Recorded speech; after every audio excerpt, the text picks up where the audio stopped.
Let us go back to cinema. And Sharon, you haven't said anything yet. Talk to us about the latest in a long line of useless, pointless remakes, live action remakes of beloved animated films, and How to Train Your Dragon.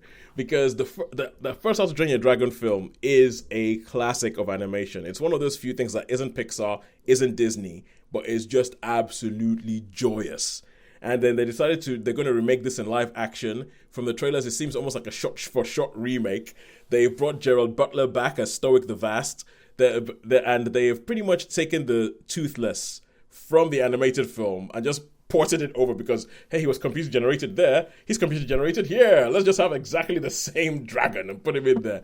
But I can understand why, because you cannot change that design. That design is classic. But anyway, And enough. who has been already been in the clips with what's his face? Oh yeah, with Jon Snow, with Kit Harington Yes. as Jon Snow. There was this brilliant thing when the first How to Train Your Dragon, no, I think it was How to Train Your Dragon 2 came out, and if you can find it online, where it was right at the height of Game of Thrones, and they had this whole thing because of Jon Snow and dragons and all that kind of stuff.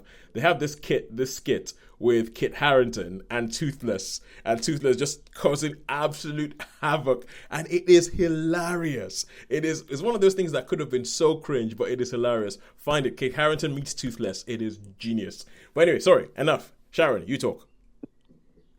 I can't do a compare and contrast because, I don't tend to watch animated films, so I have never actually seen the film That's of why they Tony made a live Dragon. action version for people like you, Sharon.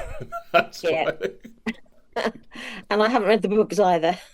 So for me, it was just like what you see is what I can only judge it on the film. Yeah, And so the story is um, a world not our own where dragons exist, have been predating on people.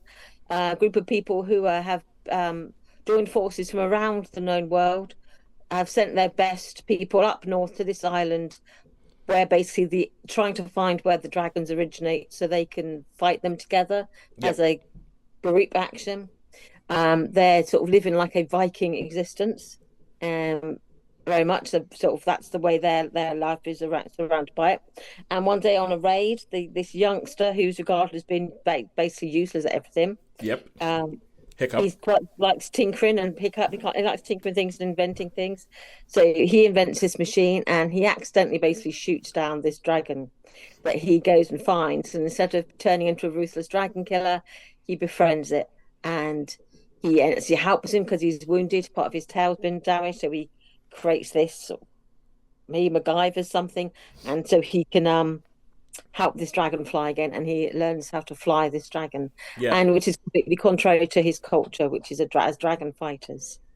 So, how close is that to the animated version? That is exactly the animated It's version. exactly the same. The So it only is the just only wrinkle the only yeah, wrinkle is that this time around they've said that people from around the world have come round because in the animated version they're all just Vikings who inexplicably all have Scottish accents.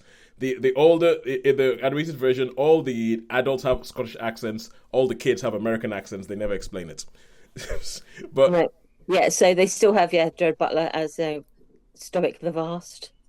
Um, leading this sort of he's the chief of these sort of Viking dragon killers, yeah, and they sort of this sort of drama ensues when sort of his their cultures clash where him wanting to befriend the dragons and find out there's more to dragon lore than what they think, yeah, and everyone else thinking the only good dragon is a dead dragon. So yeah, you have this little conflict there. So I think for anyone else apart from me, obviously it's just I think my friend has seen it. Well, I went with a friend, and she said, "Yeah, there's sort of there's some exactly the same for us the yeah, draft there as the animated version." So yeah, I actually quite and I liked it. yeah.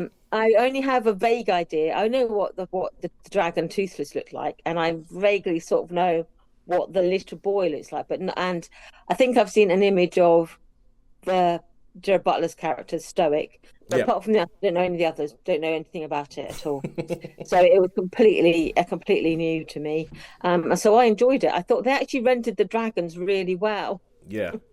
and it made me wonder what other sort of dragon type dramas could they do because there's so many dragon books out there, and I was thinking, I wonder if they could do the Dragons of Fern or um His Majesty's Dragon series. There's all I'm thinking, I wonder, could they do talk? But no, I thought they rented the dragons really well, and the texture of them and the feel of them. They Yes. feel like they were occupying space, and that you felt like that these people were in the same space as the dragons. Yeah. No, and I just thought, yeah, it was engaging. It was well played. Um, well, the sort of the young actors, I thought did their parts well. Um, yeah, to me, Include. it was really engaging and it looked really good. I enjoyed the look of it, the feel of it. It didn't feel over long, even though it was sort of probably about 2 hours long. Yeah. In fact, it was, yeah, it just felt well paced, well presented, entertaining, engrossing in places, um, with a big bad at the end. And Oh yeah. and yeah, and it sort of it to me it delivered. I mean, I don't have anything to compare it to, so I can only judge it on what I saw. And I Okay. really enjoyed it. I thought it was a great lot of fun. So how many stars does that result in? So I was torn between. I think practically it's a strong three, 3.5, 4. Because I thought, yes, to me it was just like solidly entertaining.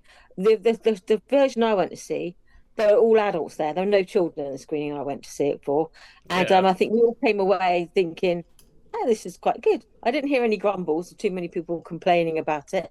So we actually thought it was everyone I sort of encountered really enjoyed it. So I would probably, to be fair to it, I would give it, yeah, a strong 3. I think it was good. It was well delivered, and it was entertaining. Yep. Cool. I Good think stuff. maybe just short of a 4, but certainly a very strong 3. All right. Good. It's when you said there were adults in there, I'm like, yeah, because those are all the people who were the kids the first time the film came out. Well, that's it. There was a lad who sat behind me. I recognised him because actually he's one of my. I used to work with his mum, and I recognised him as a little boy, and he's back from university. Yeah. So he was there with his some mates. So it was, but yeah, we went to like a 6:30 showing, so it was probably a bit late for Tiddly Tots to watch it. Yeah. No, all adults. It was all adults in the screening we went to, Yeah. and no, But it's good to know that they didn't I mess with the liked it. story that much because that story is one of the it. I mean, this I think the story for the How to Train Your Dragon, the way they did it in the film was totally different from the book apparently, but just really really good. I'm quite happy with that. In Right. the So back at the credits, it does say this is based on the previous animated film and the books. So you yeah. get the feeling that they've sort of taken the sort of the visuals from the animated film and sort of elements of the storyline from the book. Yeah. All right. Cool.